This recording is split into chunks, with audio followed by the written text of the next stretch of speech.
What is up, everybody? Welcome to the Week 5 DFS MVP podcast. I'm your host, TJ Hernandez, the director of DFS at 4for4.com. As always, with my lovely co-hosts, Mr. John Daigle, Mr. Pat Corain. How you doing, boys? Doing good. Doing well. Fresh off an exciting week. I ended up texting Corain on Sunday right after the slate because I felt like combined we had the right pieces. But it turns out that neither of us really combined each other's pieces. So came a little short, but that's okay. It doesn't frustrate me when you miss out on a situation. Like, for example, my biggest miss was Zach Moss on DraftKings being the same price as Kieran Williams and Kieran just burying him. I don't mind missing out on that because I understood the process of what I was getting into. And I felt like I would play that like 7 or 8 out of 10 times again. So that doesn't hurt as much as like the week prior, the Bills cash defense scoring 29 points and ending us that way. Last week was okay. Yeah. It was tough for me because I had Kyron Williams and Puka on a team. And then and that team was an Anthony Richardson team, but it had other pieces that didn't work out. And then I had the Fields team, put Zach Moss on that team. So if we could just move some things around and it would actually worked out pretty well. Let's just say I was searching for my Kyron and Puka best ball teams by the end of Sunday. That's how it was going. Yeah, but cash games are keeping us afloat. If you're rocking cash with us on Sunday mornings, we've been crushing in cash. So that's keeping us level. I finished 6th in the Battle Royale last week. So that was nice. That it was like I didn't fire like that much at it. And so it was one of those things where I kind of was doing what you were doing, TJ. I was like, well, let's check on the best ball team. I was like, oh, yeah, this is actually all right. Yeah. A quick little side road here. How deep are you going on your Battle Royale teams like beyond ADP?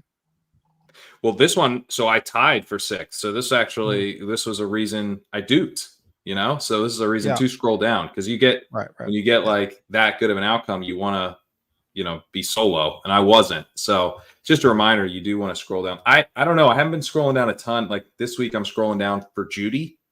Like you just got to scroll like really far to see Judy. Yeah. And so to me, I'm like, this seems far enough, but people that are in the streets a little bit more would probably be like, maybe that isn't far enough. I actually don't know. Yeah. No, I mean, if you listen to our preseason pod, we said that is one of the DFS alternate games we should be firing at. So, that's not what the people are here for. So we won't get too deep into that. But I mean, there's definitely an edge there to be had. But let's get right into it. As always, going into the week, one of our biggest guides for game by game is Corain's walkthrough on legendary upside. We will hold off on the cover boy because we're going to get deep into that.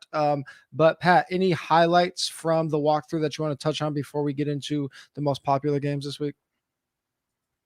Well, yeah, I think we'll get into I realized we didn't have anything on the Broncos and the Jets, I don't think, in the top. So that'll be my game to touch on. But that's one where I was like, oh, everyone's going to go there because I was like, because in my circles, everyone's like all excited about about Breece Hall and stuff. But it seems like maybe not. So that'll be an interesting one to talk about.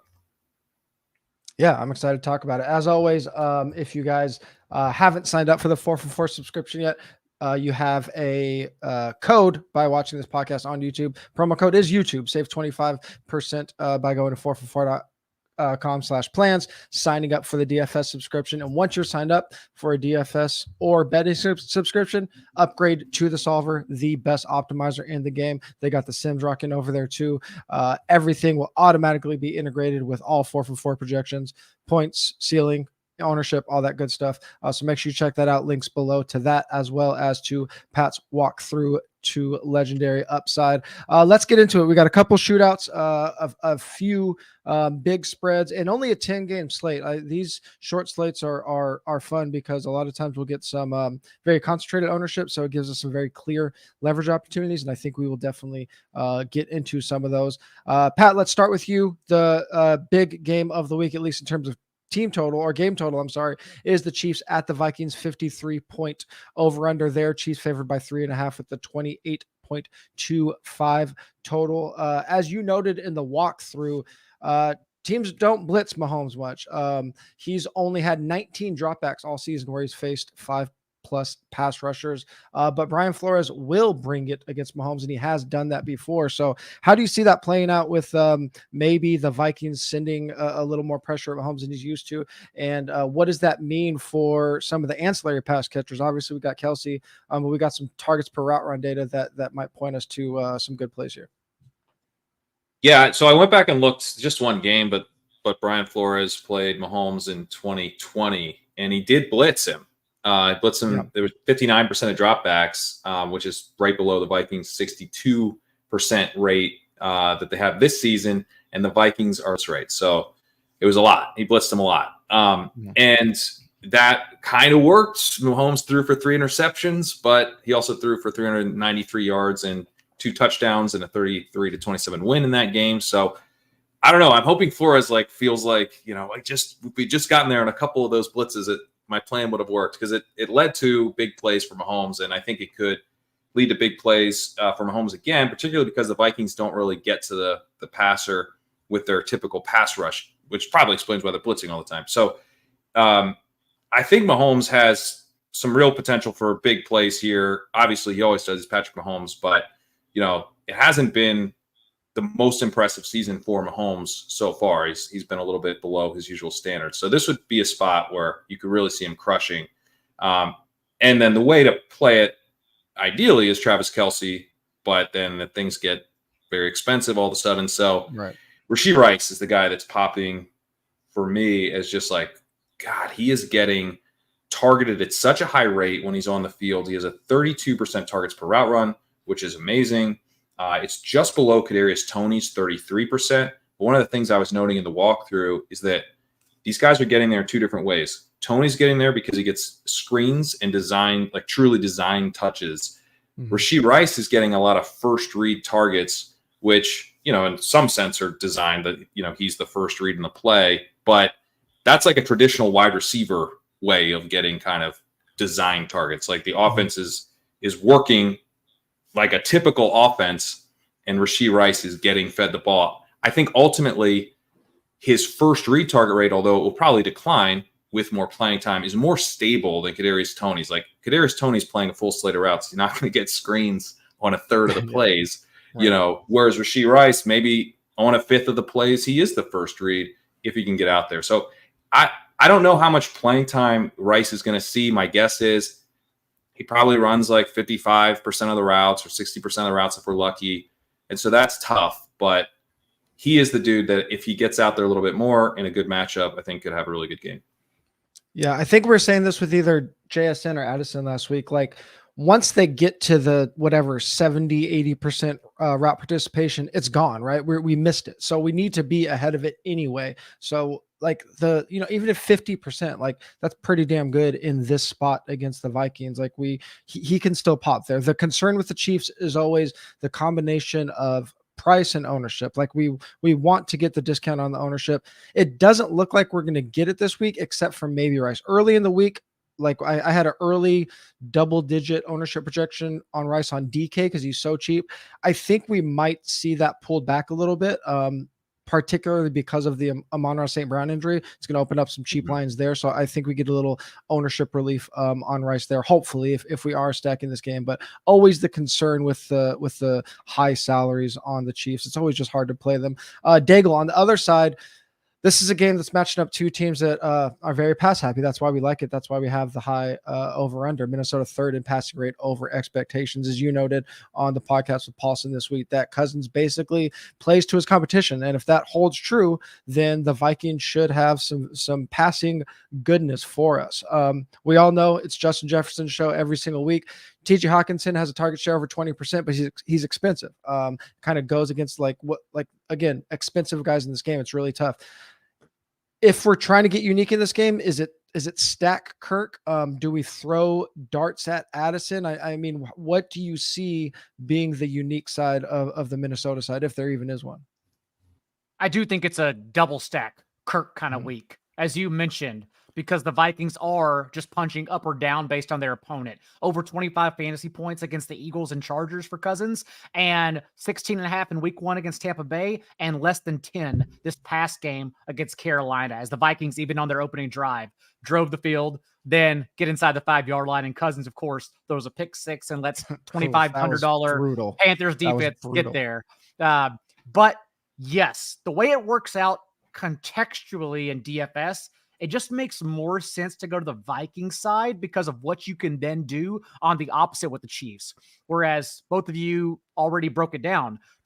Everyone just go out there right now, open up your app and put Mahomes, Kelce, and Jefferson in a lineup. See how far you get beyond those three. Yeah. You can't afford anything else. Whereas with even premium Cousins double stacks, and I do think there's a reason to go to Addison back in this game.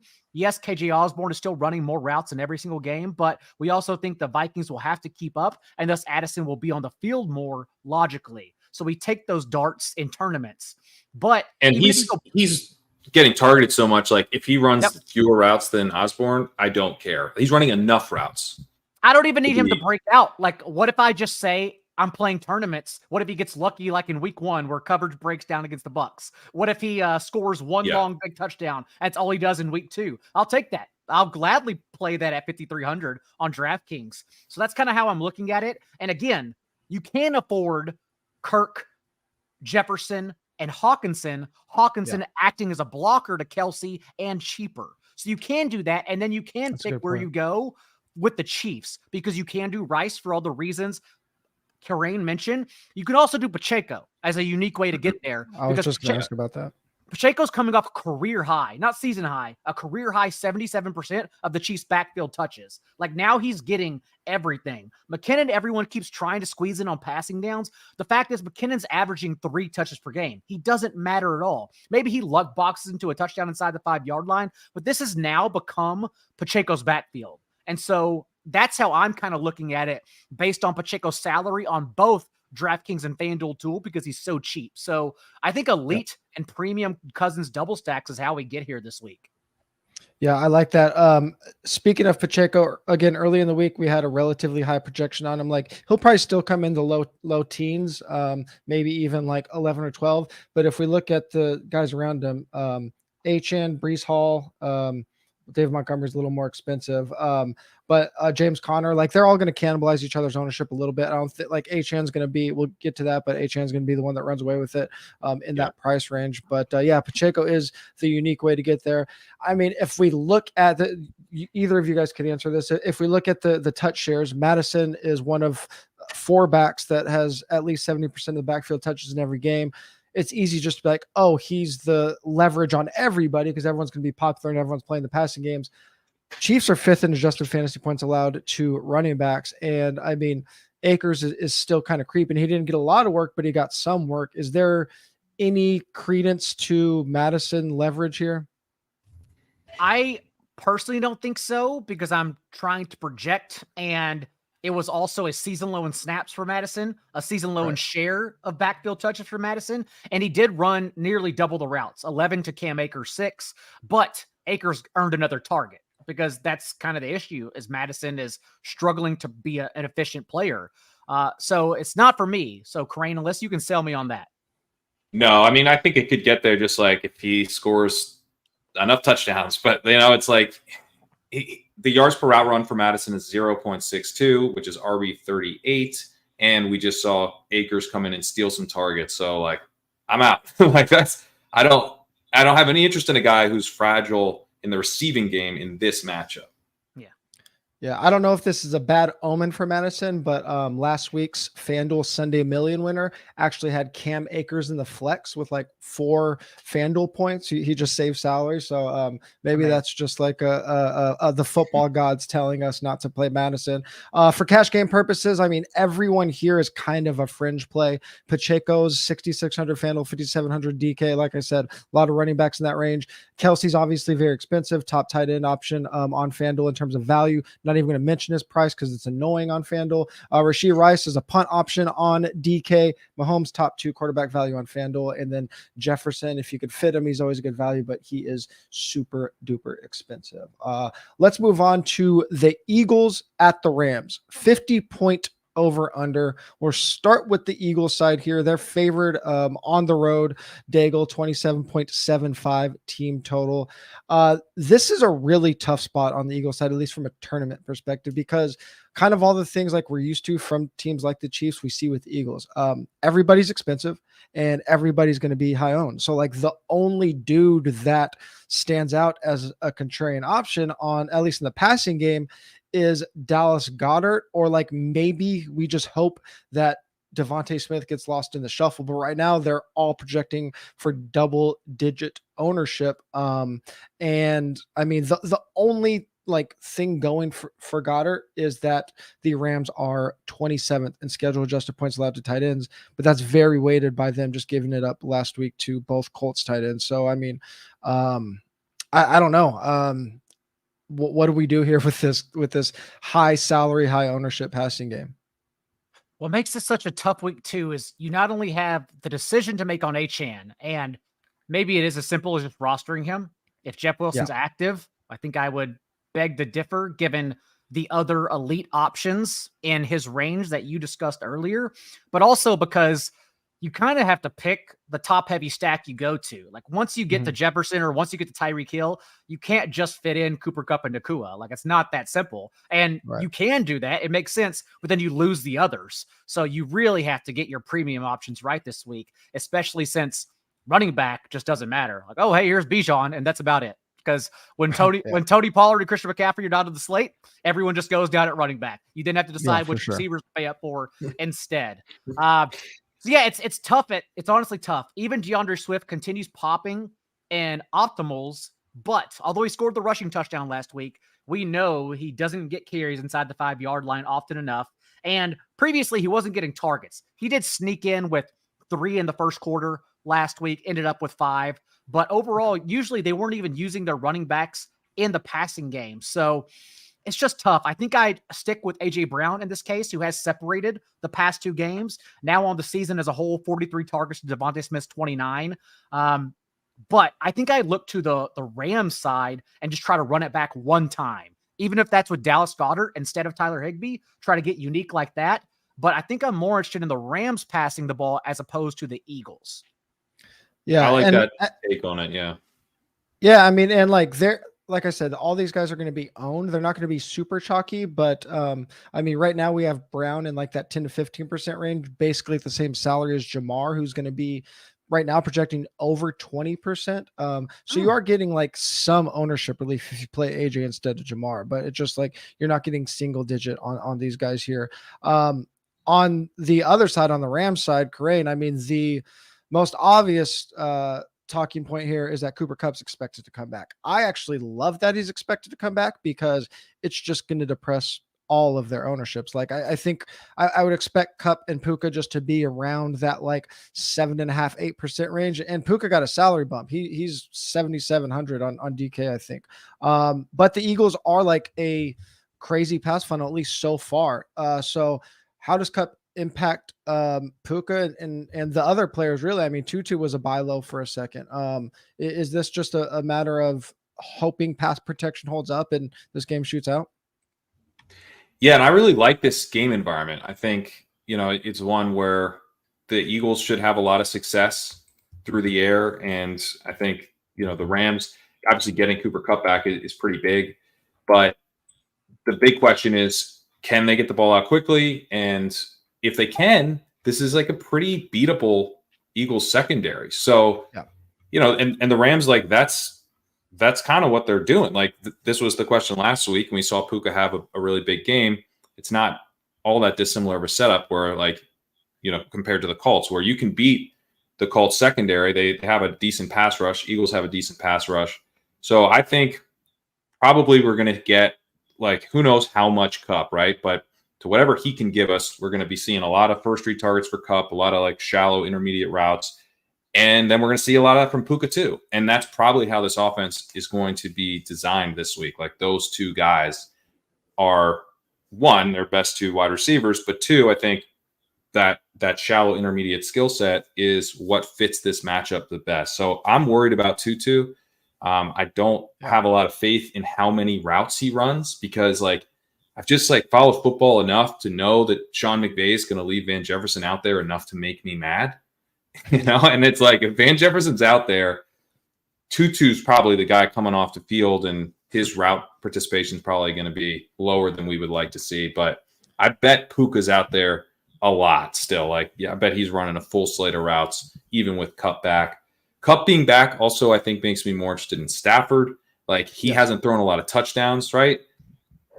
When they're trying to figure out which routes to keep Kupp in for, I think those goal line routes are ones he's running. That's been kind of his bread and butter throughout his career. He's just like able to separate around the goal line so easily. So I think we could see a little bit more upside for Stafford. Maybe, I would love if Kieran was a little bit more popular, because, he's someone that maybe this isn't a great week for. If he's not going to have the touchdowns, maybe the touchdowns go to Stafford. So I really like the idea of kind of playing this through the Rams. Goddard is an interesting bring back. AJ Brown and Devontae Smith are obviously both really enticing, but just picking your eagle and playing it through the Rams is pretty. I like that approach. Yeah, I'm not saying this is obviously I'm not saying the Rams are the Dolphins, but from a DFS stacking perspective, this is very Dolphin-esque in that we're probably going to get a very concentrated target share between Puka and Cooper Kupp, but they're both priced as top 7 wide receivers. If you take Amon-Ra off the slate, they're both priced in the top 6. So doubling them on DraftKings is almost out of the question. On FanDuel, it's a little more viable. If we are on DK and assume similar ownership between Kupp and Puka, and the salaries are within $800 of each other, on DK, do you guys have a preference of who you would single Stafford with? I've been sorting through this as well. I do want to be ahead of Kupp. I can't shake the 3 to 5 times, literally, Sean McVay said, leading up to Cooper Kupp being activated. And this stems all the way back to September, that whenever Kupp would play, he would be 100%. And now we have rumors about his snap count and everything. Especially based on how reporting has gone this year, I really just want to ignore it, honestly. I think it's more for recency bias if McVay was telling the truth a month ago. So I do actually want to be ahead of Kupp here. But again, I'm still trying to figure it out. I almost kind of want to single Stafford and Kupp and then be able to afford everything else around it, because if that's the case, then we still get the equity from Puka from Stafford. I'm genuinely trying to figure it out, since Stafford is so cheap on DraftKings, and like that quarterback range, we don't mind living in anyways if you're not playing Kirk Cousins or Anthony Richardson. I'm probably I think I'll probably end up on Puka over Kupp just because of the salary. Like I lean Kupp. Like I would rather have Kupp, but like so it's 900. Like that, I think I might need it. And it is a tight week, but remember, Kupp was 10K last year. Kupp was the McCaffrey of wide receivers. I was just going to say this. my FOMO says that like this not only is the last time we're going to get Kupp at sub 9K, but this might be the last time we get Kupp at single digit ownership all year. That's the thing. Well, that's a great point too. Yeah.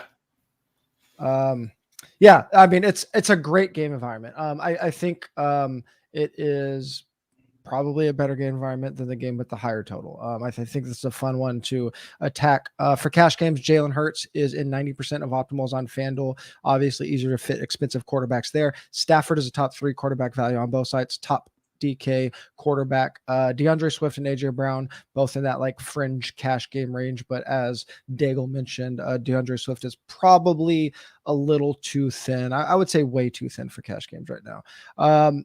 Those are really the only 2 games that project high with a close spread. All the other games we have pretty big spreads, starting with the Dolphins, 12.5 point favorites against the Giants, who, and before I move on to that, I should mention both of those games are late window games. So everything we just said, like we're late swapping like crazy depending on how we're doing. But this Dolphins game is early against the Giants, 12.5 point favorites, 30-point team total for the Dolphins. Not to be underrated news, Karain, Teron Armstead on IR. That can be a huge blow. Maybe it doesn't come into play here because Giants are just atrocious. But how do you see that Teron Armstead injury impacting this game? And on top of that, like, are we just concerned that because Giants are so bad that Tua and the pass catchers are just limited because they just don't get pushed this game? That's my bigger concern this week. I think, Teron Armstead being out on IR could definitely be a problem, like longer term for the Dolphins. But I don't really have that much concern about the Giants. They have a decent pass rush, so maybe that's disrespectful. But Connor Williams should be back. I think he was practicing all week limited, so that would be helpful for the Giants, or sorry, for the Dolphins. The other thing is that they didn't have Armstead in weeks 1 and 2. So, they're pretty good then. Yeah. So yeah. I'm not like super worried about it. I do think we'll probably see, them trying to get the ball out a little bit quicker maybe. And we could also see Tua take some sacks and, some drives get blown up and everything. But like in a way, maybe that's okay. Because the bigger issue is, can the Giants push them at all? Mm-hmm. And I don't know. I'm worried about the Giants here. So just because they've looked so ineffective, and just like Daniel Jones just not being able to do anything against the Seattle defense was really concerning to me. I mean, Seattle does not have a good defense. So can the Giants push back? Because if the Giants can push back, I mean, Tyreek Hill could have a massive game here. I think Jalen Waddle could have a huge game. The Giants rank 25th in preventing 15-plus yard passes. So they better hope that pass rush comes through for them, because if it does not, they are going to be letting up a lot of big plays to Hill and Waddle, and probably to A-Chain, maybe to Mostert. So, yeah, it's the big question for me is, like, can the Giants push back enough?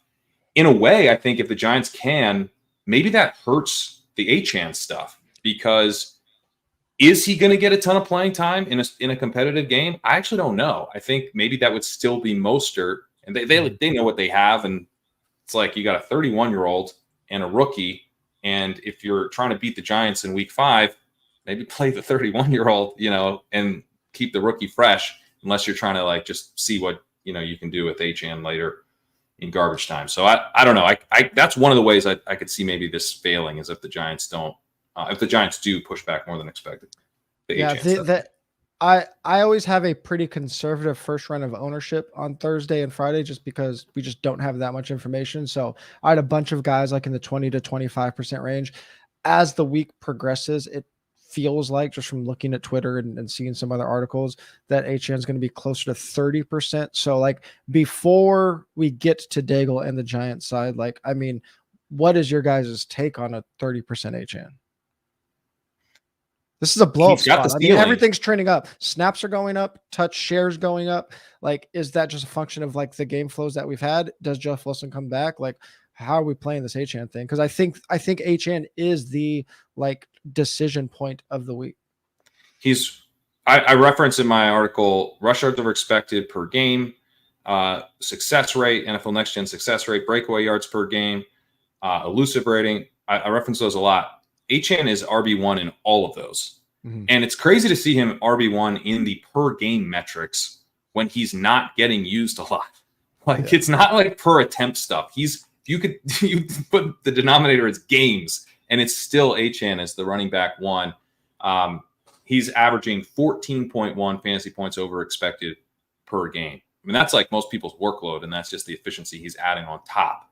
So, like, he's got the ceiling, and that's the thing that's tough if you're going to fade this massive chalk. It's like I think it's fragile.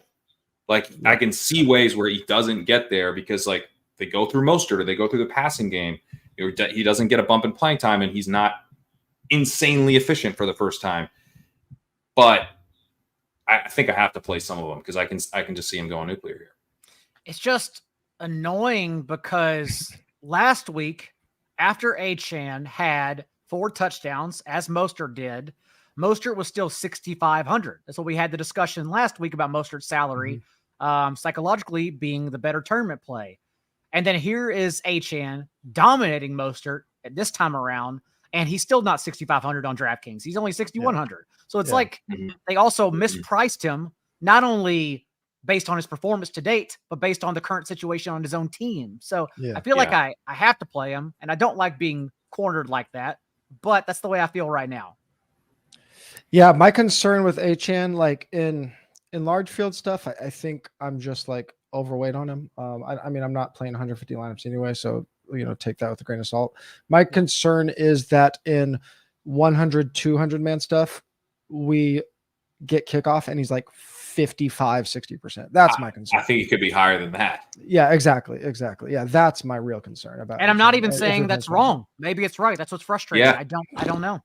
That is what's right. If he's like 60%, but like he's got a massive ceiling for the price. Like it's crazy. I mean, not even for the price, just massive ceiling, full stop.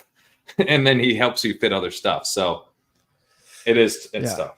There's a lot of salary pivots. That's the one thing to note. There are a lot of salary pivots off Achane this week. But I mean, no one has this. No one else is a 12.5 point favorite. Daigle, I mean, what the hell do we even say about the Giants? As you mentioned on the podcast this week, they haven't scored a first half TD this week. They don't have Andrew Thomas. They're 31st in adjusted sack rate allowed. The only guy we were hoping for, Darren Waller, is giving us next to nothing. The one bright spot is we saw Wan'Dale Robinson get rotated in as basically as a starter last week, and now he's super cheap. But he's going to be super chalky because he is so cheap. People are just going to look at this game, see cheap Wan'Dale, see the usage last week. What the hell do we do with the Giants? I think it's a situation like a couple of weeks ago with the Broncos where you don't even have to worry about it. I've been trying to find reasons to play Daniel Jones because it does seem like a better spot, given that the Dolphins defense is just not coming along either. No one is noticing how bad the defense is playing in Miami because their offense is so great. But also, I mean, the Giants are one of only 2 offenses, the Bengals being the other, who haven't scored a first half touchdown yet. They've been more miserable than Miami's defense. So I don't think I can get there unless you do want to squeeze in Wan'Dale. But even like you said, the way Wan'Dale gets his targets too, I just don't even care about. I get it if you're trying to save salary and you're going to take your little 8 to 11 points and be like, this is good. But man, it's so thin there. Even last week with Jalen Hyatt and Wan'Dale ended up leading the team in routes run, but that wasn't the case in the first half. Darius Slayton ran around on every drop back in the first half, but it was a blowout. So they took all their starters off the field except Daniel Jones, basically. And Matt Breida, I looked at Matt Breida and I was like, maybe I could squeeze in 20 touches here for cheap and just save salary. Even he's priced like next to Breece Hall. And imagine playing Matt Breida over Breece Hall. Yeah. So there's like genuinely nothing there. That's crazy.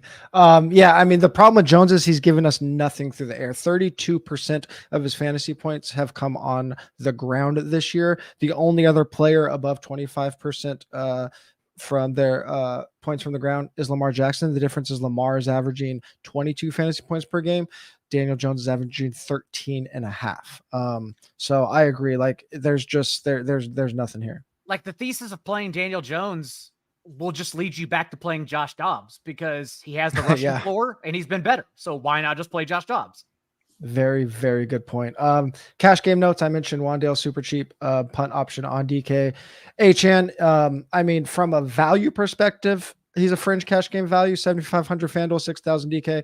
I think given the spread, he's probably a slam dunk. And then Dolphins defense, they're such a big favorite. We're probably never paying up at 3,600 on DK and cash, but 4,900, even though that's near the maximum, still just fits in easier. He's in Dolphins defense is in 36% of FanDuel optimals. Daigle, I'm going to toss the Lions to you. They're favored by 10, 27 point total. The big news here, Amon-Ra DNP Thursday and Friday and listed as doubtful, which is basically out. Lions 4th highest total, but they're 11th in cumulative pass game ownership. My guess is that I have to run this back. That jumps a little bit just because we're probably going to get cheap ownership on Reynolds and Kalif Raymond. Jameson Williams is questionable. We got a late Gibbs questionable. That's always scary when you get that late injury tag in the week. The thing about Carolina is they are one of the biggest run funnels in the league, 6th in schedule adjusted points allowed to quarterbacks, 30th versus running backs. So all of the metrics are saying just play Montgomery. Given all this news, I think his ownership probably spikes. With Amon-Ra probably out, with Gibbs maybe out, like how much do the Lions even bother throwing here against a Panthers team that's probably just going to slow it down as well? I wouldn't think it's a lot. I'm going to keep an eye on the injuries though, and have an update for everyone with my thoughts more on Sunday morning in the Discord, because there's enough here and there's enough clusters to where maybe the Panthers defense, honestly, is the one you sneak in. And you can kind of just avoid this low total altogether. It's shaping up to be similar to when the Lions lost everyone against the Patriots last year before their bye, and T.J. Hawkinson went nuts only because, and the Lions got drowned, but he went nuts because there was literally no one else to throw to. That's what this seems to be like, where there's so many injuries that maybe the opposing defense like is the better play, especially how cheap they are. So I'm still interested for all the reasons you mentioned in David Montgomery. Now 3 games, averaging 23 carries, and it's favoring him because of game scripts. We haven't seen like an Antonio Gibson. We haven't seen a Jahmyr Gibbs game script just yet. So I'm not frustrated about his usage. It actually makes sense and they're winning. But at the same time, this yet again as double-digit point favorites at home does make sense as a David Montgomery game above all else. So I'm still teetering between how to approach this one, because maybe it's just ugly and no one gets there. Yeah, and I mean, tight end is so bad that Laporta is just going to be owned, even though he's not like super cheap. Like people are just going to go to him, and like I'm probably gonna have the biggest like ownership sweep tomorrow that I've had all year, just because like Montgomery's probably gonna get steamed a little bit. We have him like in that 10 to 15% range right now, but with all this news, I just see him coming in way higher. Yeah, it's a tough one. I kind of agree with you that this outside of Montgomery, it might be a spot to avoid. Corain kind of flipped on the other side. Lions have been a pass funnel. They're first in schedule adjusted points against running backs. But as you mentioned in the walkthrough, Carolina wants to limit Young. They want to slow it down. Miles Sanders also hobbled. So, I mean, Thielen, I guess he's a floor play. Is there anything worth even looking at here besides Thielen? And like, are there indicators that Thielen might even be a trap as well? Yeah, I'm not really interested in going here on the Carolina side at all. Yeah, I mean, if Thielen's getting work, so you could talk yourself into it. But I think for me, it's like, what are these teams setting out to accomplish this weekend? Right. And I think the Lions, like, they want to play from ahead. They want to run the ball. Like, they're going to limit play volume here. I think they're going to be successful doing that, because I don't think the Panthers are very good. But the thing with the Panthers is, like, they're probably just trying to have people think a little bit better about Bryce Young and not, have this be part of the reason they end up getting fired. Like, this is, I don't think they're going to be aggressive at all. I think they're going to be happy that the Lions are playing conservatively and limiting play volume. Like, if they could have a fluky play and squeak out a 3-point win, it's like 20-17. Like, that's ideal. That they're not trying to do anything fun, anything exciting. And yeah, I think Thielen has gotten a lot of targets. He's got a targets per out run of 20%, which is pretty good. But what's kind of interesting is that he's only seen a first read target rate of 12%, which is lower than DJ Chark at 14%, lower than Jonathan Mingo at 16%. And so I could see, Thielen's targets actually not being really indicative of what he gets going forward. Like, that target rate could be inflated. I mean, partially it's inflated because he's playing with Andy Dalton. So I don't even want to touch Thielen, really. This is not a game environment I want to be playing on the Carolina side. I think David Montgomery is really interesting. Disappointed to hear you say that you think he's going to get steamed, because I was wondering maybe the opposite might happen with all the other options priced just below him. But he's interesting, and I think Laporta is kind of interesting. But yeah, those are like the only two pieces I like. Daigle, any last thoughts on this game? Montgomery probably is a good play. I just want to see where these injuries go. I think Frank Ragnow also plays, but there's enough question marks here to wait until the weekend.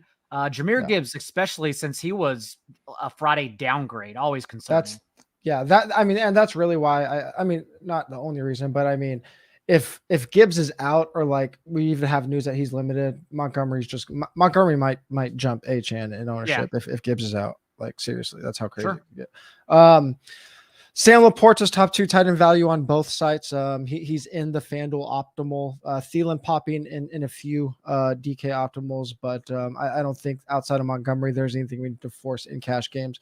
This next game doesn't really fit into our normal big spread or shootout game, but there's so much chalk in this game that I wanted to mention it. Bengals are 3-point favorites over the Cardinals. The total's 45, so it's like a middling total.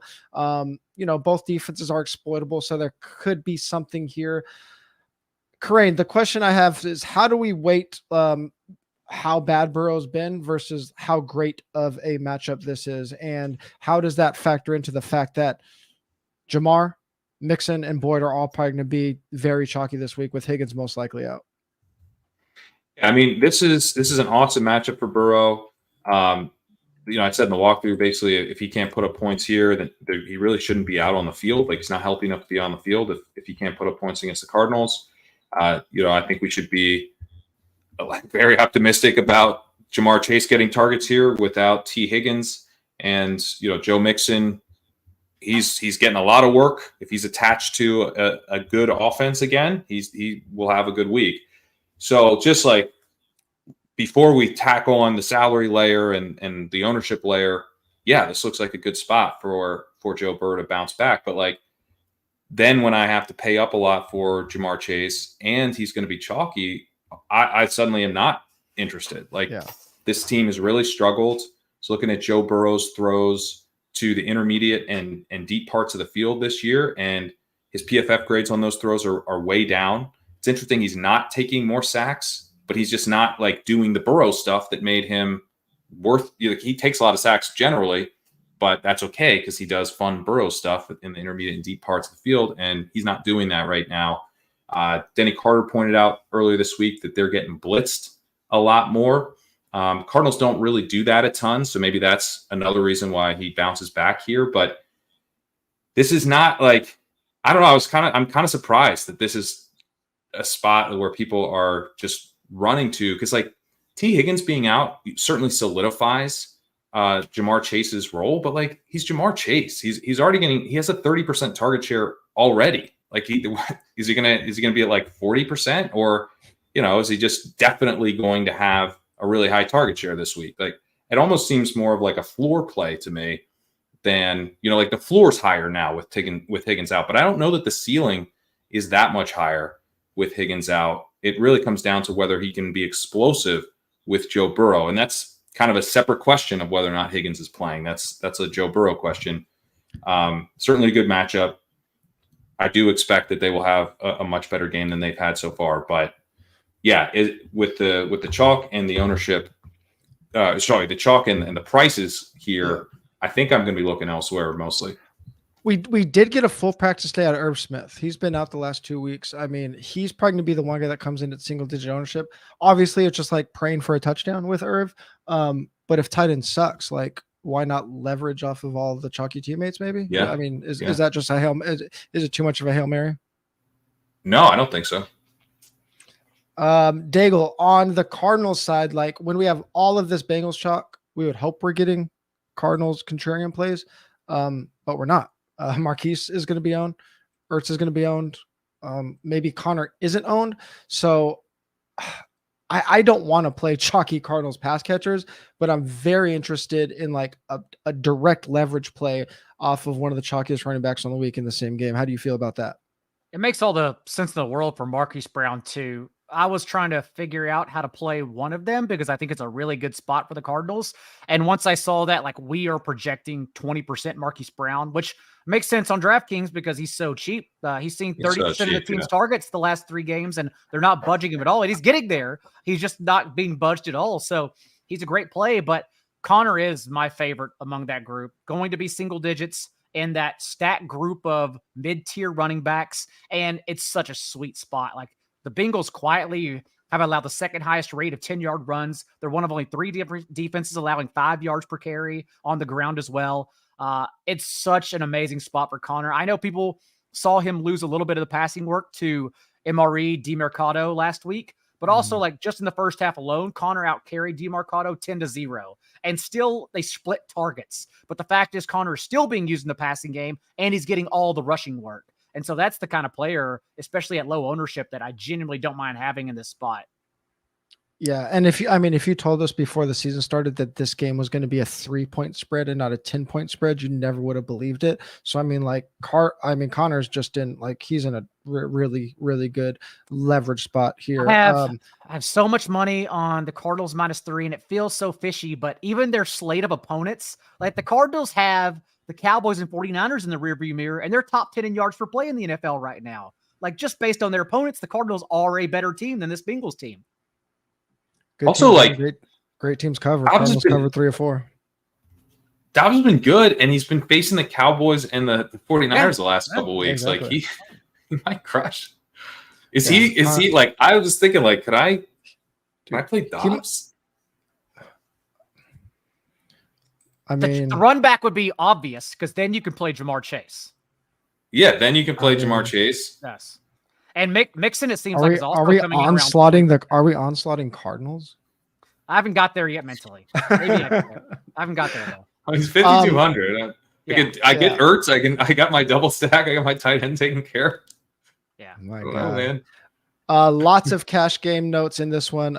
Mixon and Jamar, both near the top in value on both sides. Tyler Boyd on DK at 4,500. T. Higgins out. We already talked about Marquise Brown. We already talked about Zach Ertz. Obviously not playing them all in the same cash game lineup, but they all fit into cash on both sides. The rest of the games are pretty funky. If Zach Wilson doesn't have a good game on Monday night, we're probably not talking about Broncos Jets. Colts Titans are interesting just for the simple fact that we got Anthony Richardson, and then we got pretty gross matchups: Falcons Texans, Patriots Saints. Ravens would have been interesting, but now they're getting all their receivers back, so it's kind of a mess now against the Steelers defense. So Daigle, any of these games stand out to you as one we want to target when there's only 10 games to target?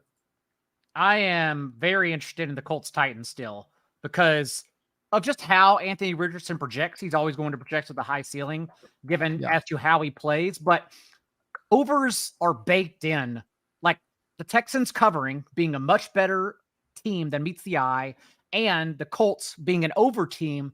It doesn't seem like the market has caught up to those two situations just yet. Same for the Cardinals. But for Anthony Richardson, on one hand, the Titans defense has trickled down against quarterbacks as well. They've been stout against opposing signal callers. Even this year, the only mobile quarterback they faced was Deshaun Watson, 4 carries for 16 yards. Going back to last year, Jalen Hurts, 12 yards, Daniel Jones, 25, Josh Allen, just 10 yards against them last season. But at the same time, the way this offense runs under Shane Steichen, being top 5 in plays per game, first in no huddle rate, tied for the league lead in drives per game. There's so much volume here against a soft spot against the Titans secondary that only injured Joe Burrow hasn't had success against, that I do kind of want to mess around and take on Richardson's ceiling. Only $100 more on DraftKings and right there in that range on FanDuel as well, to where it's completely acceptable paying for it. And talking about DraftKings, everyone's trying to, bring along the cheap stack, whether it be a cheap tight end, Rashee Rice in the Vikings game, maybe Wandale in the Dolphins game as a run back. Like for Richardson, it just kind of fits where you can play one of his cheap options and it fits your stack as well. Like you could still play Josh Downs. Everyone wanted to get there in cash games and tournaments last week. And it was the first time he dipped below a 16% target share, but it was also just 20 passes for Richardson. And he completed his 44% in like a much tougher spot last week. So I don't mind like going back to Downs following a down week, no pun intended, where everyone wanted to roster him anyways. I still think you can squeeze Kylan Granson in since we're all just hate tight end. No one wants to play a single tight end this week. Like, why wouldn't I just bring him along with my quarterback and say, screw it, in a good passing spot? So yeah, I like it. And then DeAndre Hopkins with Treylon Burks out is the obvious player you play in that game. He's still soaking up, all the targets in Tennessee, especially these past 2 weeks without Treylon Burks. So I think it just makes a lot of sense for a game that 43, it's not the right number. Yeah. Nuke is priced like way down on FanDuel, so he'll be on there. Yeah, on DraftKings, he'll probably get some ownership, but nowhere close to FanDuel. Every week, Matt Savoca writes the breakout receiver column at 4 for 4. At the end of it, he always puts a little DFS aside. The top DFS breakout wide receiver candidate this week is Michael Pittman, to be noted. So he's kind of in a no man's land in salary, but that should keep his ownership in check. Karain, which of these ancillary games are you juggling? I like the Colts Titans. That's one I had noted as well. And one of the notes that jumped out to me was the Colts are 7th in ESPN's run block win rate, which uses the player tracking data. And the Colts the Titans are only 16th in run stop win rate. So like, I know the Titans are a pass funnel, and I know it's because they have this really good run defense, but I actually think that like Shane Steichen last week had a minus 40% pass rate over expected on first down. They had minus 20% pass rate over expected. They did actually go that super ultra run heavy version of the Colts that we thought we might get with Anthony Richardson. Now Jonathan Taylor going to be out there some, right? So that might be helpful in kind of keeping the running game going. I think Richardson, like, I don't think Steichen's going to be afraid to unleash Richardson against this Titans run defense. So I like him a lot. As well. The other one that jumps out to me is Jets Broncos, but it's more like I like some pieces here than I like, I obviously don't want to play Zach Wilson, but I like Breece Hall. I like Garrett Wilson. You can. Like, there's nothing wrong with it. I don't know. It's not ideal. Cheap. He's cheap. Who's cheap is Cortland Sutton. I think Sutton's kind of interesting, especially if no one's really going to be that interested in playing him. And I'm not afraid of this Jets defense. They have a good pass rush, and they aren't really doing a ton outside of that. Like they're pretty beatable. So I could actually see the Broncos, who have been playing really well on offense. Their defense is horrendous, but the Jets are also horrendous. So maybe this is like competitive. Maybe they find balance this week. Maybe this game is actually a back and forth game. But the Broncos are able to score points through the air with Javonte Williams banged up. Yeah, I will say that this is a late game, right? Just Broncos, unfortunately. I believe so. It is late. Yeah, that's annoying. Yeah, it's a late game. Yeah. It'd be way nicer if it was early. Again, I'm gonna have to do so much like projection update in the morning, but another running back in that salary range is Breece Hall, who you mentioned, that Achan range. If we think he's going to be very popular, Garrett Wilson, again, he is also a buy low candidate based on his usage. This Broncos defense has obviously been atrocious. I don't know if I have the stones to stack Zach Wilson, even though he is sub 5K and he does let you get some of the expensive guys we talked about earlier. But I mean, Garrett Wilson, man, if Breece Hall is super popular and a one-off Garrett Wilson as leverage off of a 20% Breece Hall against this secondary, like we don't need Zach Wilson to like be great. If he's average, Garrett Wilson, his ceiling is as high as anybody's in the league, right? I was trying to tease because Garrett Wilson is my favorite wide receiver play of the week in the end section here. But yeah, I think it's a smash. And like, I have a ton of Breece Hall in best ball. Like that was my all summer. If you heard me do anything, I was talking about Breece Hall. So I'm excited about Breece Hall in this matchup. Obviously, I'm excited to hear he's not on a snap count anymore. But like, even before, Adam Levitan tweeted out like the full interview, which I'd looked for and I couldn't find, but they, it was not nearly as bullish as like you would hope it to be. He's basically like, yeah, Breece is getting where we want. Dalvin's doing good. Dalvin's looking better too. Nothing really that exciting, to be honest. We know that Breece is trending in the right direction. I think after they come out of the week 7 bye, they probably will hand the reins over to him. But like, are they going to just give him the full workload this week because we want them to? No, they're not. Like, he's going to have to get there on efficiency. He's going to have to get there on long plays. We know he's capable of that. We also know it might not happen. That's a much more fragile way to bet on things. Are we sure? Are we sure they don't give it to him this week? I don't think I would say he gets probably like 62% of the team attempts. That's where I think he lands. That's very specific. That's very specific, Kareem. Yeah, I've thought about this. And that was doing projections. The first time I came up with it. What's annoying though is that he can still get there. Like he can bury you at 5,400 on 12 touches against the Broncos. That's what's stupid. 100%. Yeah, no, he definitely can. But like, dude, Garrett Wilson was someone we were drafting at the end of the first round in the summer, and he deserved that. Like, he's that good. It's just that Zach Wilson is so bad he's able to cover him up. I called Zach Wilson a shade on his value, but we might see the sun shining through this week with the Denver Broncos defense. Like, they can actually unlock that for him. And I think the other thing that's interesting about Garrett Wilson specifically is that his first read target rate is much lower than you would think, given how much a part of the offense he appears to be in other ways. Like, he's running every single route, yet his first read target rate is only 19%, which is good. But like, AJ Brown's at 29%. Like, we could see a much higher rate than that. Like, why aren't they calling plays for him in mind? But the first read target rate that I referenced, it looks at, did you get a target on the quarterback's first read? It doesn't look at, were you the first read, and then did you not get a target? I don't know that. And I think that's probably happening all the time.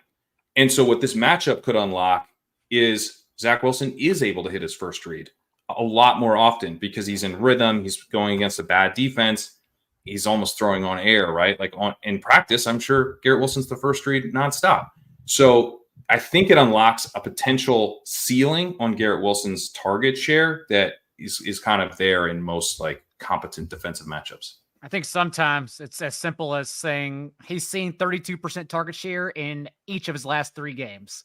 The ball only goes to Garrett Wilson. It's that simple. But I think that might understate it, honestly. Like, I think that understates it. It could get nutty. And if you're telling me then everyone wants to play Breece Hall and I can play Garrett Wilson at less ownership, it's like, yeah, like Garrett Wilson's even projecting with a higher ceiling than Breece Hall because of course he is. Like, he's not coming off the field, whereas Breece Hall, that's what we're battling here. So of course I don't mind playing that. And if I do, it's not crazy to play Zach Wilson. I'm not even telling you I will, but it's not crazy. I've almost gotten talked. He's going to be 1 to 3%. I really thought he was going to be more rostered. This Bears defense, although it does look like Justin Fields has turned a corner, I don't know why it took them even last night to start doing double-digit design runs for him. Why did it take us till week 5? I don't get it. But like, Justin Fields had a career high in passing points strictly for fantasy against this Broncos defense. They are the absolute worst. I think Justin Simmons being activated, all-pro safety, may have a little bit of pushback here. He's good enough to where maybe I start second-guessing my Jets exposure, but at the same time, this Broncos defense right now is very bad. So I do love Garrett Wilson too. Yeah, I do think, obviously, this could change a lot. I do think like the basic build, at least on DK, is going to be very balanced salary-wise across positions. If you play Wilson and punt tight end and 1 wide receiver, like, and go for a real studs and duds approach, like, that could be very, very unique. I don't know how many people might get to that thought process as well. But a sub 5K quarterback, again, like, you don't need him to go nuts. If he gets you 20 DK points, like, you're dancing, baby. I think I've gone from I'm not playing him to I'm not playing him obviously to I think I am playing him. But it's what do we need? Like, it unlocks a lot. 20. How many 22? DK points did you say we need? 22. So that's ballpark. I'm just throwing that out there. Like, I could be way off, but like, I would think 22 to 25 at 4,900. Like, you're pretty okay. I also still like the Broncos defense to mix in tournaments. Sure. Both of these defenses are in play. The Broncos got road graded last week and still scored 13 fantasy points because like you can still get there on this kind of volume against Zach Wilson. So I still love playing that as like leverage. Yeah. The games that we didn't run through aggressively, the only 2 obvious cash game options that we didn't mention out of all of that discussion, Bijan Robinson is just projecting crazy on both sides, top value on both sides across all positions, and Titans defense are just so cheap. Like, they're just going to be our cash game defenses. Let's talk about the chalkiest players on the slate. Tell me if there's anybody that stands out as someone you love or hate. In no particular order, Mixon, Bijan, and I guess we should throw, I got HN in there at running back, at wide receiver, Jamar and Marquise Brown, as well as Wandale on DK, Nuke on FanDuel, and then Titans defense. Those are projecting as the highest owned plays right now. Pat, anyone you love or hate from the chalk group there? Yeah, I've talked about the Bengals. I'm willing to go elsewhere there. I also feel like Wandale is so comfy, to go 3K. Like, oh man, that's going to let me do some stuff. But I think I might just not let myself use him because I don't know that he really has a ceiling. And so, like for tournaments, like if he's going to be, it'd be one thing if he was like least contrarian. It's like, all right, I'm saving salary. I don't have a huge ceiling in the spot, but it's opening up other stuff. But I'm holding hands on this guy who doesn't have a ceiling. That feels like no fun. So I think I literally might just X him out and try to build without him this week and see if I can just get different that way at least. Yeah. My only concern, sorry, Dago, my only concern is if Wandale gets squeezed with a Monra injury, because then it gives us it gives us Michael Wilson, I guess Kalif or Josh Reynolds, even though Josh Reynolds is in the 4K range. And maybe do people just shy away from the Giants now that we have at least 3 viable 3K guys? Yeah, and again, if you play Anthony Richardson, you can get the Josh Downs easily too. I'll just be asking myself, because I don't think Wando has a ceiling, but I'll be asking myself, does 11 points at 3K, what does that allow me to do? And then start building around that, because it's not even about what he does. It's about what you can do around him. Can you still get to the players and the stacks you want? That's what I'll start tinkering with. It's going to be interesting. 3K opens up a lot. I mean, 3K for a guy guaranteed to have 5 catches for 40 yards. It's like Stoneman, 8 to 11 points. Maybe it's good enough, honestly. Yeah. And it's like, I want to play him. He's the one oh, that's fine. But it's sometimes I feel like if I want to play a guy because it just makes me feel comfier about my lineups, but I know he doesn't have a ceiling and he's chalky, that's a bad play, right? Yeah. I should be trying not to do that. Now run that back with Achan as the natural skinny stack and see where your own. Yeah, I mean, there's gonna be a lot of that. This is why I love these 10-game slates, because we're getting crazy obvious leverage spots. These guys are just there's not that many places to go. So I do think that obviously I said Wandale could get squeezed a little bit, but these guys that are in this maybe they're going to be high owned, they could just get steamed to a crazy number we're not expecting. These are the slates where kickoff happens and then we're oh, the 22% guys 38%. These are the slates where it happens. Like the last couple of weeks whenever we had we talked about Tyreek and Mostert soaking up Dolphins touchdowns without Tua. Last week was Ayuk and Christian McCaffrey. I played Brock Purdy and he did fine. He got the rushing touchdown at the end. As we talked about, I just am haunted because I played Zach Moss. But I'll definitely be soaking up team touchdowns this week and pivoting from there with only 10 games. I like Jefferson and TJ Hawkinson with no Kirk Cousins. And then instead going to Josh Downs and Anthony Richardson instead, because I'm trying to soak up touchdowns here. And there are still a few quarterbacks I'm very comfortable with. That's what I'll be playing around with. Is there any interest to that point of team touchdowns? Are you at all interested in going Brees and Garrett? Or the Jets just can't put up enough touchdowns no matter who they play? That's a FanDuel play. That's a FanDuel play. Okay. Zach Wilson is just so cheap on DraftKings. If that's the case, I maybe just there. Just play Zach Wilson. Whew. He's 4,700. He's below 5. I think I'm in, guys. I'm going to be underweight. We got 2 days to think about it. But I support it. But I'm underweight. Yeah. Before we get to our favorite plays at each position, I wanted to remind all of our listeners and viewers about Prize Picks. Prize Picks is daily fantasy sports made easy. Go to prizepicks.com/DFSMVP and use the code DFSMVP for a first deposit match up to $100. We're 3 out of 4 so far this season on these picks on this show. We hope you guys are putting them in as we put them out, getting these really good numbers. Missed last week, but hopefully get on the right side of it again this week. We got a few that we really like. Karain mentioned Josh Dobbs and his rushing earlier. We like him for more than 21.5 rushing yards. Atlanta versus Houston. Houston has been a very good passing defense this year. Desmond Ridder, less than 182.5 pass yards. And as I mentioned earlier, Detroit's been one of the best teams, if not the best defense against running backs so far this year. Chuba Hubbard, 47.5 rushing plus receiving yards combined. We like less on that number. If you put $25 on those 3 picks, you'll 5x your money with that 3-player pick 'em. Don't forget to go to prizepicks.com/DFS MVP. Use the code DFS MVP for a first deposit match up to $100.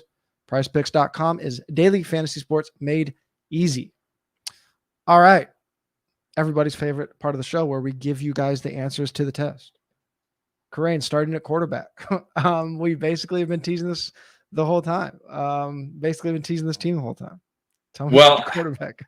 I changed it to Zach Wilson. You guys, you didn't even try to talk me into it, and I feel like I somehow Ouija board talked me into it. It's just so we're trying to figure out ways to save on this slate, and it's so much savings, and it allows you to kind of shift things around. So this is like literally something I came to during the pod. So I've got to go build and see like what this actually unlocks, and is it worth it to take on the risk? But he has thrown for 300 yards a few times in his career. It's not like he's never done that. Throws for a couple touchdowns. The thing about it too is I can play Conklin. I get the double. I get tight end taken care of. That's one thing I'm always looking at right now. It's like, because I was thinking Russell Wilson, but I'm like, I don't want to play Troutman or whatever, right? So it's like if I want to play Russ and then Sutton, but then I've got Conklin and Garrett coming back, why don't I just swap out Russ for Zach and go do some fun stuff? If Wilson goes for 350 and 3 against this defense, every offense is going to be 1,000,000% owned against the Broncos every single week. Like, right? This is the final boss, right? If this happens, we're just playing them every week against the Broncos, right? But you're getting the final boss for free. Like no one thinks that they can actually pull this off. Yeah. Also, speaking of some unique 3-for-1s, and if you're trying to find a pivot off Breece Hall too, dude, if Javonte Williams gets ruled out, I don't know where Sean Payton found Jaleel McLaughlin, like the same way he found Michael Thomas. But dude, McLaughlin is good. Like he is super explosive. He's forced a missed tackle on every other carry he's had so far. He's only had 14 carries and 3 have gone for 10+ yards. Last week, his first 2 touches were when Javonte Williams was healthy. Like they're mixing McLaughlin in because he's that damn good. And now imagine if Javonte's out, maybe McLaughlin is just more explosive than Breece Hall at this, like right now, until Breece Hall is 100% healthy. Salary. That's how even 5K. Well, you got to take shots at Breece. You had me. I was all excited to play Jaleel. Now I got. I'm just saying, dude. Like he's $400 less. Salary? Jaleel's 5K. 5K flat. Oh, 5K. He's good, dude. He's actually good at football, and I don't know how, but Peyton found him. Wow. I mean, he does seem to be like potentially the 1A over Pirine if Williams is out. Do you guys think people go there if Williams is out? No. I don't. Who? I don't. To McLaughlin. I thought you meant to Pirine. I was like, hell no. No, I don't think people go there. No. Not against the Jets. I think people still play Breece Hall. Yeah, for sure. Yeah. Daigle, who's your favorite quarterback this week? It's still Anthony Richardson for tournaments. I feel like I have my player pool dwindled down. I'm trying to see. Stafford just makes it so hard because you naturally want to double stack them, and like we talked about earlier, it kind of eliminates everything else. So like I don't think I'll be playing much Stafford. I'm pretty confident in a 2-man pool between Kirk Cousins and Anthony Richardson right now for like mid and high stakes. But Richardson is just so fun given the rushing floor. He's literally averaging the most rushing points per game among all quarterbacks, and I don't even need that. It'd be great if he does it here, but like. For instance, Josh Dobbs is averaging 5 rushing points per game. Imagine if Richardson, we just slice his 13.5 in half. He gets like 6, just barely over Josh Dobbs. But now he also has the easiest passing matchup of his life to date. So it just seems like it's worth chasing here. Shout out Dave Gladstone. Javonte, full participant in practice today. So don't listen to anything we just said. Cash games, Matthew Stafford, 6,800 on FanDuel, 5,600 on DK, especially on DK. I mean, with Cooper Kupp back, I think you could just lock Stafford into cash games and be all right. Lots of ceilings elsewhere. I don't think we need to pay up at quarterback on DK. Pat, give me a running back that you are salivating over. So I put down David Montgomery here, but to me, it's like, it's whichever one of these running backs in this general salary range, I feel like is going to get squeezed because, I wasn't factoring in the Amon-Ra stuff with Montgomery, but the reason that he jumped out to me initially is that he's 6,600 on DraftKings and all these other guys are a little bit cheaper. And so my hope was, maybe everyone just finds themselves needing that $300 and they go to Kamara, or that $200 and they go to Mixon or whatever. Everyone's got Achane in there anyway. But they can get Swift there for save $600. So that was like the thesis there. If that doesn't end up happening and everyone's going there because Amon-Ra's out, and they're playing David Montgomery, then does Kamara get squeezed? I want to find that guy who gets squeezed. I wonder if Bijan gets squeezed just because he's the expensive one. He's 77. Like, out of all the guys that are projecting high, like, I wonder if maybe it's Kamara. Like, I just can't see Montgomery, Brees, or Achane like coming in at like 15. I just don't know how that happens. What we need? We need Ramondre ruled out, who's questionable, and to throw the Zeke grenade into the water and see how the fish jump. That's what we need, because we need to squeeze some of these guys. Yeah. This is a really, really, really tough ownership. Zeke has already reached like 18 touches in one game. Like, imagine if Ramondre's out. It's a great spot considering how banged up the Saints are. Like, I love the Patriots. If you bet the Patriots this week, I mean, I think you just want to play Zeke. That's what I'm hearing. I kind of want to 4,700. I kind of want to ride with Kareem though, because if all of these guys just come in at like 20 to 25%, like, I feel like Montgomery's the dude. Like, as you said, Achane's super fragile. Like, Brees is also fragile. Mixon is on the Bengals. Like, if they're all coming in at the same ownership, I kind of want Montgomery. I feel like, I would like Montgomery if no one gets squeezed. Yeah. Right now, the way I've been leaning is not playing Achane. I'm just talking about single entries as well. For anyone doing like 3 max, I'll probably do 1 out of 3. For 20 entries, I'll probably do 4 or 5 out of 20. Yeah. But I'll be underweight, and I feel like it's just a day I'm going to go for a run because I don't want to watch it. I do not, dude. Shout out, bro. I don't want to fade Achane. Going for a run at first kickoff is such a cheat code for your mental state. Coming back and see what's going on in the second half. I don't want to watch Achane in a day where I'm underweight. I don't want to see it. That is like some control that I just do not have. I mean, I'm watching this. The whole reason I do this is here we go. The red zone countdown. Oh no, buddy! Like, run. You kidding me? The entire point is to help everyone out and then to make money. So like if I'm just making money, what do I care about watching it live? My job is to go back and watch it anyways. Nope. I'll go watch it later when I know the results. That way I can cry myself to sleep or just jump in joy with everyone. I cannot watch football. This is why I had to be a numbers guy, not a film guy. I don't watch football when I know the results. What's the point of that? Right. I'm watching. Let's see what happens. That's part of the ride for me. It is madness. Daigle, who you rocking with at running back? I talked about James Conner. I feel like the field will come in underweight. They just don't want to play him, even though his splits and usage is still incredible and the best spot possible. The Bengals are still bottom 2 in yards per play, EPA, and points per game. Like, they are an absolutely miserable team because Joe Burrow is very clearly still injured. So they don't scare me. I think it's a great game script for James Conner. Joe Mixon has kind of been near the top of our value all week as a cash game running back, 7,000 FanDuel, 6,400 DK. I mean, his usage is up there with every other running back in the league, at least in terms of touch rates. So, I mean, there's a plethora of guys kind of in this range.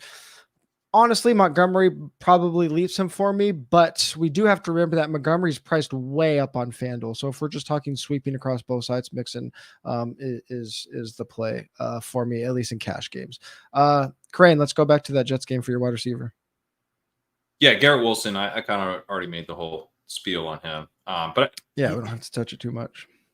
The thing I would just kind of underline is like you're getting leverage on top of it. You're getting leverage on Breece Hall like that. It just makes it really sweet to like everything else. You're getting this awesome talent in a perfect spot at a good price, but then they also get leverage. It just seems amazing. Daigle, we haven't talked about this game at all. Talk to me about this receiver you like. Yeah, Vegas knows something because I was a fish and bet the Texans plus the 1.5 Monday, but the Falcons have only increased. I believe the Falcons are 2.5 point favorites now, so they're on to something. They know something's up here. Maybe it's finally the letdown for the Texans, but at the same time, Nico Collins is such a great spot for him. The Falcons, a defense we consider watch to, second in man coverage this year, and Nico Collins is literally second in yards per route run against man coverage, only behind Marvin Mims, who doesn't even play football at this point. So I love squeezing in Nico Collins in the lineups. He's going to get lost in that mid-tier range of 5K wide receivers. Yeah, I was actually going to put Nico here as my cash game receiver because he was actually really popping in our value scores before everything got shuffled up with some injury news. Now with Amon-Ra St. Brown unlikely to play, Josh Reynolds and Kalif Raymond just open up so much in cash games. Punt position, take the targets, like probably not great ceiling plays, but they're going to project very well, very high floors, and we're comfortable punting wide receiver in cash games. So Josh Reynolds and or Kalif Raymond are fine. I'm just going to let you guys both go at it. We won't even go in order. Talk to me about your guys' favorite tight ends. I didn't even see what Corain wrote down. That's amazing. Yeah. You go first. I'll just sit back and listen. Okay. Well, since week 2, one of the Falcons tight ends is tied for the team lead with Drake London. Also, since week 2, one of the Falcons tight ends has an end zone target. The other doesn't. And one is lapping the other in yards per route run on the entire season. And so I would like to play him for cheaper because that one is Jonnu Smith, not Kyle Pitts. So go ahead, Corain, sell me. So my sell on Kyle Pitts, because I've actually kind of found it funny that like people are specifically annoyed about the Jonnu Smith stuff as it relates to Kyle Pitts. But like I was pointing on the walkthrough, like, hey, Drake London and Kyle Pitts are running routes at the same rate. Like the Jonnu Smith stuff's not keeping Kyle Pitts off the field. So like if you like, the Drake London people should also be like, come over here to Kyle Pitts Island and let's get real mad about this Jonnu Smith stuff because it stinks for everybody, but it's like also sort of unrelated to Kyle Pitts, who's out there running routes just like he was before. It's about the targets, the mix of targets we're getting. The issue with Kyle Pitts is that he's probably not fully healthy. Maybe that's been a part of the issue, right? But the other thing is that he's a Desmond Ridder deep threat. He's got a 12.3 ADOT. That's deeper than Drake London is at 10.8.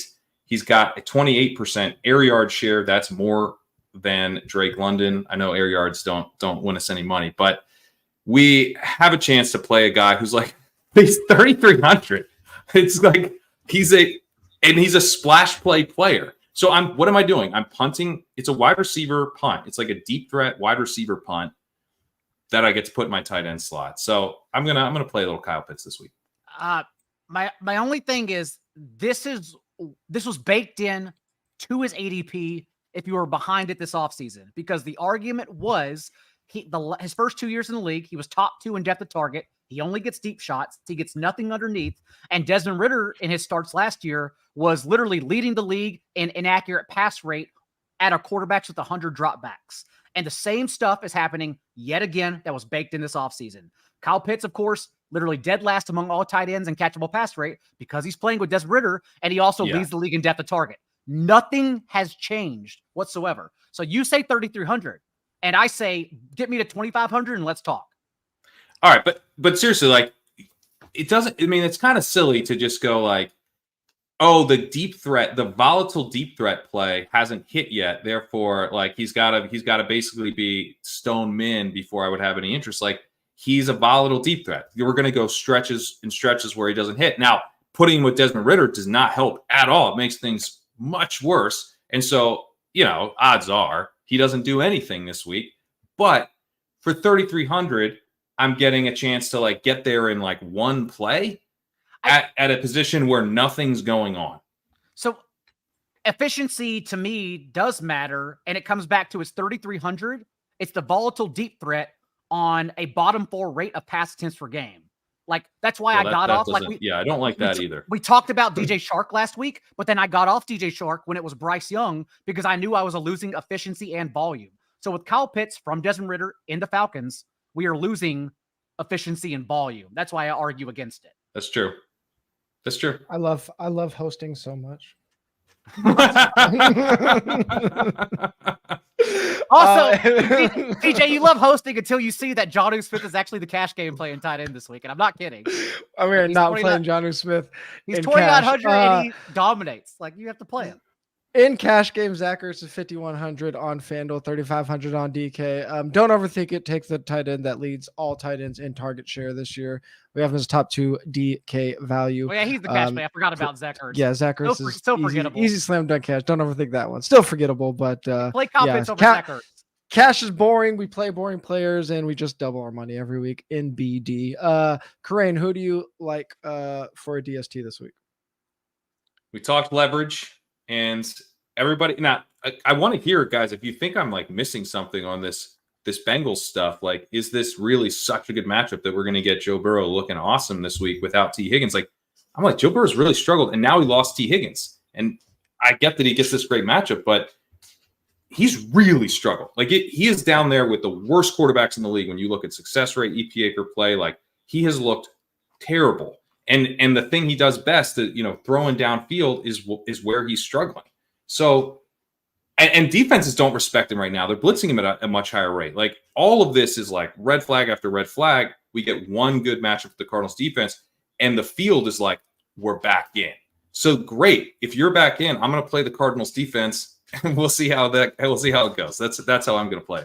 They're so cheap too. I keep looking at that. I'm like, what am I missing between Connor and Cardinals defense? Isn't that the way to play this game? Like, I love that. Yeah. And maybe Joe Burrow is fine, but I mean, dude, he got pulled early last week because like he has nothing right now. He's clearly injured and shouldn't be out there. I sort of doubt that it can be this chalky. Like, is this ownership going to hold? Like, this feels like in small field stuff. Like, are people going to move off? Like, I don't know. I think we can see Mixon like come down. Like, there's just so many good running backs all of a sudden that I think maybe Mixon isn't as chalky as we think. But I think all the pass catchers in this game are 15-ish to 20-ish for sure. Because the Bengals have been passing a lot. So, like, this is from a defense perspective, like, you're getting pass attempts against, and you're getting a struggling quarterback who just lost one of his best receivers. Like, if we didn't know this was the Bengals, we'd be like, this is a smash spot. This is like, it's a cheap D getting a ton of passing attempts and not efficiency. Like, it's perfect. Yeah, I mean, a ton of pass attempts is how we score points. If we like Connor as the leverage play off of Mixon or just off of the players in this game in general, it makes sense to correlate him with the Cardinals. Like, Cardinals, Connor mini stacks. Like, let's go. And even with the Bengals passing a lot, like, I keep going back to those 49 attempts Burrow had against the Rams, and he averaged 5.3 yards per attempt. He had all the volume, but because he was injured, it didn't matter at all. So, like, I just keep thinking, does volume even scare me until Burrow like finally is healthy and shoves it down my throat because I was 1 week too late? Like, do I mind being 1 week too late? I don't think so. Like, Burrow needs to go nuclear for him to shove it down our throat, right? Like, what is he? What are we gonna miss if he goes for 25? Like, who cares? Right. Because you're right. Yeah, I think Cardinals Connor makes sense. Yeah. Big range of outcome games here, Daigle, but your DST makes sense for that reason. The Broncos, as I mentioned earlier, Justin Fields, career high in passing yards. First time he ever went over 300 yards for his career. Looked amazing. They made him look like Joe Montana, but they quietly scored 13 fantasy points and were a top 12 defense in that game. So because we're getting volume, the Broncos defense can still get there. We've seen Zach Wilson play one good game in his entire career, and it was on prime time, which is suddenly making this game biased. Yeah, and let's not forget, like, these wide range of outcomes, that doesn't mean the Jets are a bad play. It's just a wide range of outcomes. Right. In the lineup where we don't play the Jets, Broncos can make sense. So I agree. Like, both sides make sense in tournaments. As I mentioned earlier, Titans are like the defensive play in cash games, 3,500 FanDuel, 2,400 DK. They're favorites. They are super cheap and they open up a lot. Leave it up to us. The shortest slate of the year equates to the longest podcast of the year so far, but it's a damn good discussion. And hopefully the listeners and viewers agree. Shout out to Peter, new member, Samson for the super sticker. Appreciate you guys a lot. If you guys want to give back even more, if you are listening on audio, whatever podcast platform you're listening on, please give us a 5-star rating and review. Goes a very long way. And if you're watching on YouTube, please like the video, subscribe to the channel, make sure you hit that notification bell so you know when we are live. And remember, go into the description on YouTube for discounts on the DFS subscription. Code YouTube gets you 25% off the DFS sub. Once you do that, upgrade to the solver, the best optimizer in the land. And of course, sign up for Legendary Upside. Karain, one more time, what you got going on over there?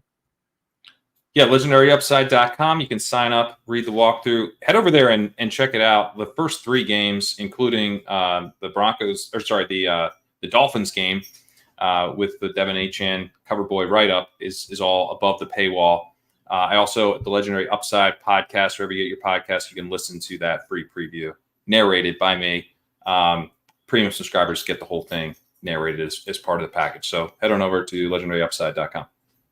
And reminder to everyone that does sign up for that 4for4 subscription.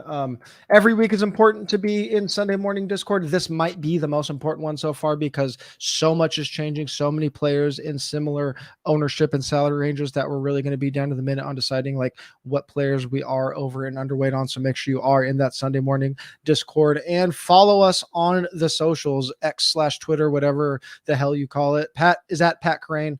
Legendary Upside is at Legendary Upside. Daigle is at not J Daigle 4for4 at 4for4 football.